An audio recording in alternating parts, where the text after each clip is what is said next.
Baik, Bismillahirrahmanirrahim. Assalamualaikum warahmatullahi wabarakatuh. Bapak, Ibu yang saya hormati, saya ucapkan terima kasih atas kesediaan waktunya dalam diseminasi nilai positif yang akan saya paparkan, dan ini merupakan tugas saya dalam menyelesaikan paket 1 yang tadinya adalah aksi nyata dalam bentuk diseminasi.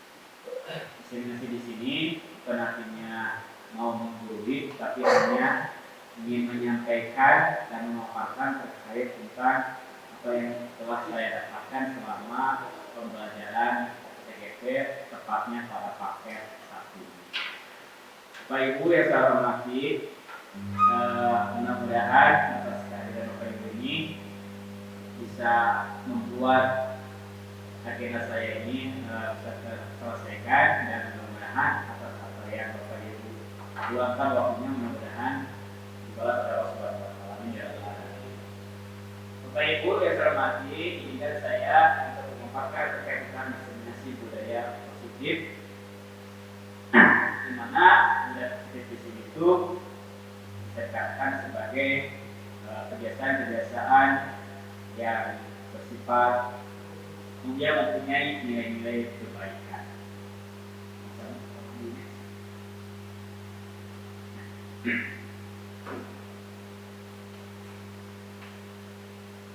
Pada diseminasi ini tugas saya yaitu terkait tentang aksi nyata nomor 1.4 budaya positif, terkait tentang menyematkan pemahaman dan pengalaman penerapan budaya positif.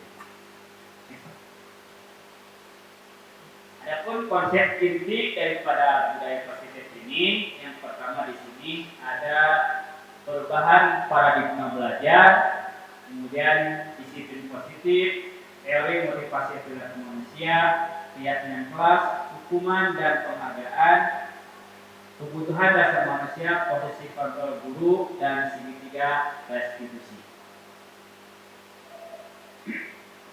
Terkait tentang pembelajaran dengan paradigma baru, tentu di sini perlu rancangan yang berdasarkan pada prinsip pembelajaran berdiferensiasi, sehingga setiap siswa belajar sesuai dengan kebutuhan dan tahap perkembangannya. Nah, tentunya hasil akhirnya bahwa peserta didik ini tentunya memiliki profil pelajar Pancasila, disebut dengan P5. Nah, apa aja profil pelajar Pancasila ini? Di antaranya adalah yang pertama adalah beriman bertakwa kepada Tuhan Yang Maha Esa dan terhadap mulia, kemudian kebinekaan global, kemudian bergotong royong, kreatif, bernatifis, dan mandiri. Itu tujuan daripada pembelajaran berdiferensiasi yang menekankan pada kebutuhan dan perkembangan tahapannya. Terkait tentang perubahan paradigma, mungkin Bapak Ibu bisa lakukan dengan cara permainan. Di sini kegiatannya adalah dengan cara mengepalkan tangan, ya. Nah, tapi di sini syaratnya harus berpasangan. Mungkin di sini ada Pak Erik dengan Pak Fajar, kemudian ada Pak Andri dengan Pak Sahal, bisa. Pak Vicky dengan Pak Patri, mungkin ya bisa ya. Mana Pak Vicky? Nah, syaratnya di sini harus mengepalkan tangan. Bisa Bapak Ibu ya, kita mengepalkan tangan, kita anggaplah seolah-olah di tangannya itu ada sesuatu yang berharga, ada sesuatu yang sangat berharga. Kemudian setelah Bapak Ibu mengepalkan tangannya, kemudian teman yang satunya lagi, ya, teman yang satunya lagi mencoba sekuat tenaga dengan berbagai cara supaya teman Andanya itu membuka kepalanya.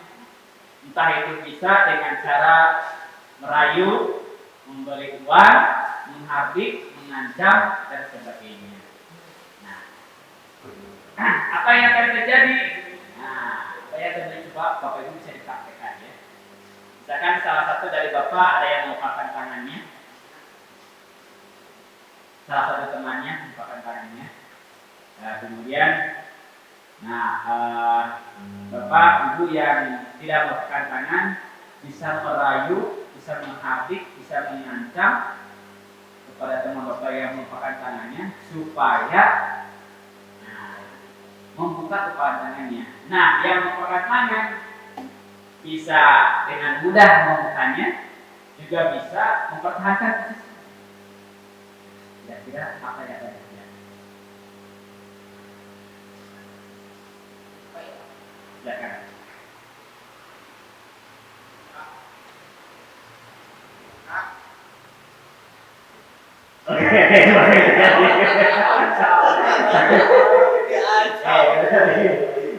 Mungkin Pak Adi dengan Pak Sahal.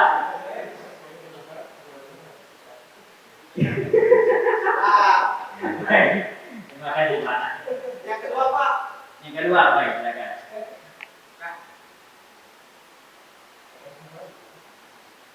Dengan ini bisa dengan ancaman atau selain ancaman? Iya, bisa. Ya, pokoknya usahanya bagaimana supaya kepakan tangannya itu tertata. Tapi yang merupakan tangannya pun juga bisa mempertahankan, juga bisa membukanya. Atau sesuatu yang menjijikan? Baik. Seperti itu Pak. Baik, Pak, itu bagaimana triknya ya. Nah, itulah terkait tentang posisi dan cara masing-masing karakter ya. Kemudian terkait tentang miskonsepsi daripada teori kontrol. Yang pertama di sini ada ilusi guru mengontrol murid. Yang kedua, ilusi bahwa semua penguatan positif, efektif dan bermanfaat. Yang ketiga, ilusi bahwa kritik dan membuat rasa bersalah mampu menguatkan karakter. Yang terakhir adalah ilusi bahwa orang dewasa berhak memaksa. Nah, seperti apa ini? Mari kita lihat. Nah, yang pertama kita akan bahas terkait dengan ilusi guru mengontrol murid. Pada dasarnya kita tidak dapat memaksakan murid untuk berbuat sesuatu jikalau murid tersebut memilih untuk tidak melakukannya. Walaupun tampaknya kita sedang walaupun tampaknya kita sedang mengontrol murid perilaku tersebut, hal ini karena murid tersebut sedang mengizinkan dirinya untuk dikontrol. Contohnya misalkan, jangan pegang itu. Nah, kemudian si anak nurut. Artinya bisa dikatakan di sini bahwa si anak ini seolah-olah sudah dikontrol sama gurunya. Itu disebut dengan ilusi mengontrol murid. Nah, saat bentuk kontrol guru menjadi kebutuhan dasar individu tersebut, nah maka kalau misalkan si anak ini terus berpikir, saya kenapa ya mau dikontrol sama guru ini? Nah, seperti itu yang akan dimunculkan setelah beberapa tahun kemudian. Yang kedua yaitu ilusi bahwa semua penguatan positif, efektif dan bermanfaat. Penguatan positif atau bujukan adalah bentuk-bentuk kontrol. Segala usaha untuk mempengaruhi murid agar mengulangi suatu perilaku tertentu adalah suatu usaha untuk mengontrol murid tersebut. Misalkan pada saat kalau misalkan kesiangan, ya. Kemudian pada saat kesiangan, kemudian kita bertanya kepada tersebut, kemudian bertanya gurunya itu kenapa kesiangan, atau enggak apa hukumannya harus lari. Nah, karena ini sebuah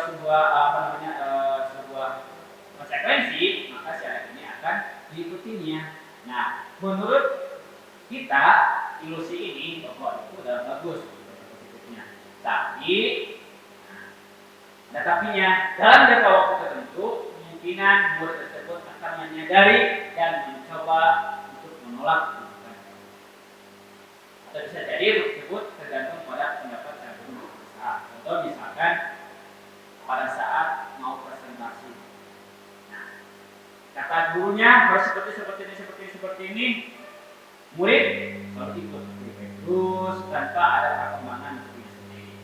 Nah, kalau terus sudah berlanjut, maka setiap hal apapun itu maka murid akan tergantung pada sang. Kemudian yang ketiga adalah ilusi bahwa kritik dan membuat orang merasa bersalah dapat menguatkan karakter. Menggunakan kritik dan rasa bersalah untuk mengontrol murid menuju pada identitas ganda. Mereka belajar untuk merasa buruk tentang diri mereka. Mereka menemukan dialog diri yang negatif, kadangkala sulit bagi guru untuk mengidentifikasi bahwa mereka melakukan perilaku ini. Karena seringkali guru cukup menggunakan suara halus untuk menyampaikan pesan negatif. Contohnya misalkan pada bentuk kata bedanya yang maneh teh awakna halus, rambutna luwis dan sebagainya. Pas terakhirnya ada negatifnya anyakal karena seperti itulah ada ujung negatifnya. Itu disebut dengan ilusi bahwa kritik dan membuat orang merasa bersalah dapat menggunakan karakter. Berikutnya adalah ilusi bahwa orang dewasa memiliki hak untuk memaksa. Banyak orang dewasa yang percaya bahwa mereka memiliki tanggung jawab untuk membuat murid berbuat hal tertentu. Contohnya misalkan kita posisinya dalam keadaan kita kan dewasa ya, kemudian kita bisa menyuruh anak-anak karena kita sudah dewasa dan itu dimasukkan pada kategori motivasi eksternal. Kalau untuk menghadiri sendiri, maka itu tidak lain adalah motivasi internal. Nah, berkaitan dengan motivasi internal, ini merupakan menciptakan disiplin positif dan sikap merdeka. Nah, menurut Ki Hajar Dewantara menyatakan bahwa merdeka itu artinya tidak hanya terlepas dari perintah, akan tetapi juga cakap buat pemerintah diri sendiri. Itu disebut dengan merdeka. Jadi mereka ini sekali lagi menurut Ki Hajar Dewantara, merdeka itu artinya tidak hanya terlepas dari perintah, akan tetapi juga cakap buat memerintah diri sendiri. Berkaitan dengan teori motivasi perilaku manusia, kita bagi menjadi 3 motivasi. Yang pertama ada motivasi eksternal. Nah, diantaranya adalah untuk menghindari ketidaknyamanan atau hukuman. Apa yang terjadi apabila saya tidak melakukannya ya? Apa yang akan terjadi apabila saya tidak melakukannya? Contohnya itu adalah motivasi eksternal. Kemudian yang berikutnya contohnya adalah apa yang akan saya dapatkan apabila saya melakukannya. Kalau misalkan ini berkaitan dengan imbalan dari orang lain. Nah, kalau dari motivasi internal yaitu untuk diri sendiri, contohnya misalkan saya akan menjadi orang seperti apa apabila saya melakukannya. Jadi Bapak Ibu bisa mempertimbangkan terkait tentang motivasi perilaku manusia.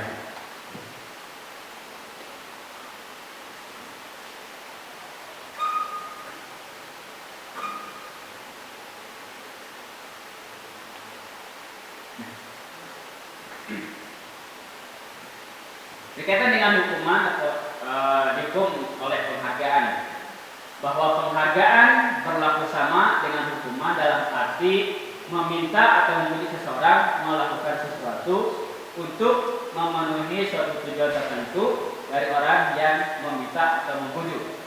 Nah, dorongan eksternalnya dan akan ada faktor ketergantungan beberapa dampak dari pemberian penghargaan. Itu menurut Carl Clifton.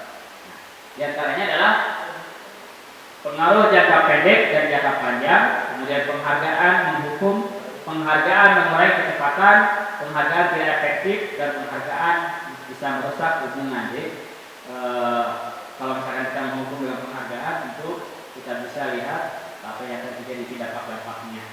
napas secara panjang, jangka panjang dan jangka pendeknya.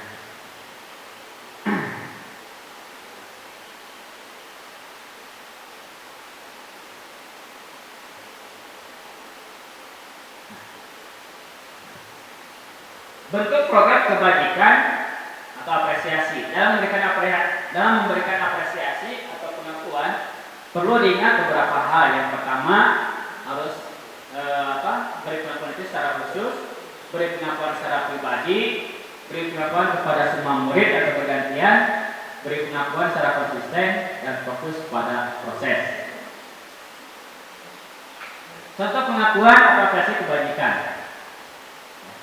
Pembukanya misalkan, kemarin saya perhatikan nilai kebajikannya, rasa empatimu besar sekali pada saat menolong murid baru di kelas kita. Ya, kalau saya bacakan kalimat utuhnya, kemarin saya perhatikan rasa empatimu besar sekali pada saat menolong murid baru di kelas kita.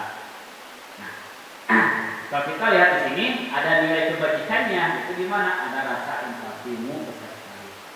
Kemudian contoh yang keduanya adalah saya menghargai kepedulianmu pada saat kamu membantu teman-temanmu di tugas kelompok. Nah, pada kalimat ini kita bisa bagi menjadi 3 bagian. Yang pertama, pembukanya adalah saya menghargai, nilai kebajikannya adalah kepedulian, kemudian situasinya yaitu pada saat kerja kelompok. Contoh yang ketiganya adalah terima kasih untuk rasa tanggung jawabmu pada saat kamu memungut kertas-kertas yang berserakan di lantai. Nah, di sini ada nilai kebajikannya itu adalah rasa tanggung jawab. Nah, itu contoh daripada pengakuan atau apresiasi kebajikan.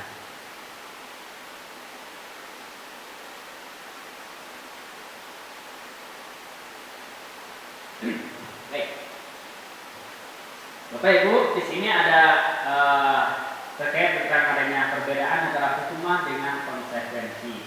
Mungkin Bapak Ibu bisa lihat ya, terkait tentang tindakan guru ya. Yang pertama bisa dilihat Bapak Ibu ya. Yang pertama ada mencatat 100 kali dalam kalimat saya tidak akan terlambat lagi karena terlambat ke sekolah. Bapak Ibu bisa tentukan tindakan-tindakan guru ini apakah masuk pada hukuman atau konsekuensi. Kira-kira yang pertama Bapak Ibu, apakah masuk pada hukuman atau konsekuensi? Hukuman, baik. Kemudian untuk yang kedua, lari mengelilingi lapangan basket 2 kali karena terlambat hadir sekolah. Hukuman, baik. Kemudian murid diminta untuk push up 15 kali karena tidak menggunakan masker ke sekolah. Hukuman atau konsekuensi? Baik. Kita nanti bahas ya. Kemudian menggantikan kertas tugas teman yang telah dicoret-coret. Kemudian membersihkan tumpahan air di meja tulis karena tersenggol pada saat belajar. Murid disuruh untuk mengenakan sepatu seharian di sekolah karena tidak menggunakan sepatu hitam. Kemudian yang terakhir, lari mengelilingi lapangan basket 2 kali karena terlambat 10 menit untuk pelajaran PJOK. Hukuman atau konsekuensi? Baik. Kita lihat Bapak ya jawabannya bareng-bareng. Nah, seperti itu Bapak Ibu. Nah, jadi yang pertama Bapak Ibu mencatat 100 kali dalam kalimat saya tidak akan terlambat lagi karena terlambat ke sekolah, itu masuk pada kategori hukuman. Kemudian lari mengelilingi lapangan basket 2 kali karena terlambat hadir di sekolah, bersama hukuman. Kemudian diminta push up 15 kali karena tidak menggunakan masker, masuk pada hukuman. Menggantikan kertas itu masuk pada konsekuensi. Membersihkan tumpahan konsekuensi juga. Murid disuruh untuk tidak menggunakan sepatu seharian di sekolah karena tidak menggunakan sepatu hitam, masuk pada kategori hukuman. Kalau lari mengelilingi lapangan basket 2 kali karena terlambat 10 menit untuk pelajaran PJOK ini tertentu ya. Maka ini masuk pada kategori konsekuensi. Terkait tentang hukuman dan konsekuensi, maka Bapak Ibu harus bisa membedakan terkait tentang hukuman dan konsekuensi. Kalau hukuman di sini tentunya sesuatu yang menyakitkan harus terjadi. Yang kedua, membuat anak sakit atau fisik maupun hati untuk jangka waktu yang lama. Kemudian tentu akan adanya berontak daripada anak sehingga anak ini benci terkait tentang kedisiplinannya. Kemudian hukuman ini bersifat memaksa, tidak ada paksaan. Berikutnya adalah mendorong anak menyakiti diri sendiri. Berikutnya konsep diri yang buruk, kemudian anak belajar untuk menyembunyikan kesalahan. Betul ya. Kalau misalkan pada saat tidak mengerjakan tugas karena takut, maka si anak berbohong, misalnya ketinggalan atau hilang. Kemudian efek daripada hukuman di sini akan memunculkan rasa marah, rasa bersalah, dipermalukan dan merasa tidak dihargai. Nah, kalau terkait dengan konsekuensi, tentu di sini sesuatu hal yang harus terjadi, kemudian membuat anak merasa tidak nyaman dalam jangka waktu pendek, durasinya tidak terlalu panjang seperti pada hukuman. Kemudian berikutnya anak menghargai tentang kedisiplinan, kemudian ada stimulus tanggapan, kemudian mendorong anak agar mudah menyesuaikan diri dengan lingkungannya, kemudian konsep diri yang baik, anak belajar untuk mematuhi peraturan. Kemudian konsep di sini yang kehilangan hak yang dibuat tidak nyaman diasingkan untuk sementara waktu. Nah ini perbedaan ini dicatat oleh Danny Gossen pada bukunya itu The 5 Positions of Conflict. Mengapa kita memiliki peraturan 3M? Menggunakan masker, mencuci tangan, dan menjaga jarak pada saat pandemi COVID-19.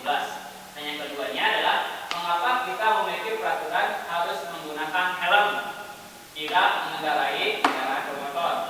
Nah, pertanyaan yang ketiganya adalah mengapa kita memiliki peraturan harus datang tepat waktu pada saat mengikuti pelajaran. Yang ada sesusi di sini adalah proses menciptakan kondisi bagi murid untuk memperbaiki kesalahan mereka.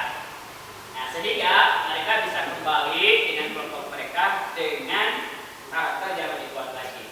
Dan restitusi juga merupakan proses kolaboratif yang mengajarkan murid untuk mencari solusi untuk masalah mereka dan membantu murid berpikir tentang orang seperti apa yang mereka ingin menjadi, yang inginkan menjadi muda dan bagaimana mereka harus memperlakukan ciri restitusi. Yang pertama yaitu bukan untuk menebus kesalahan, namun untuk belajar dari kesalahan. Yang kedua, memperbaiki hubungan. Yang ketiga, tawaran dan bukan paksaan. Yang keempat, restitusi menuntut untuk melihat lagi ke dalam diri pribadi. Yang kelima, restitusi mencari kebutuhan dasar yang mendasari tindakan. Kemudian restitusi diri adalah cara yang paling baik. Restitusi berfokus pada karakter bukan tindakan. Kemudian yang berikutnya adalah restitusi di sini fokus pada sebuah solusi bukan permasalahan. Yang terakhirnya adalah restitusi ini akan mengembalikan diri murid yang bermasalah pada kelompoknya, sehingga ketika kembali pada kelompoknya anak ini dengan membawa karakter. Yang berikutnya adalah keyakinan kelas. Bapak Ibu mungkin mengenal tentang keyakinan kelas. Mengapa tidak dianggap sebagai peraturan saja?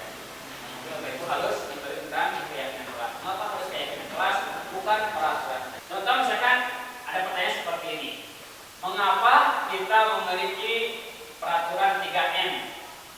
Menggunakan masker, mencuci tangan, dan menjaga jarak pada saat pandemi COVID-19. Dan yang keduanya adalah mengapa kita memiliki peraturan harus menggunakan helm jika mengendarai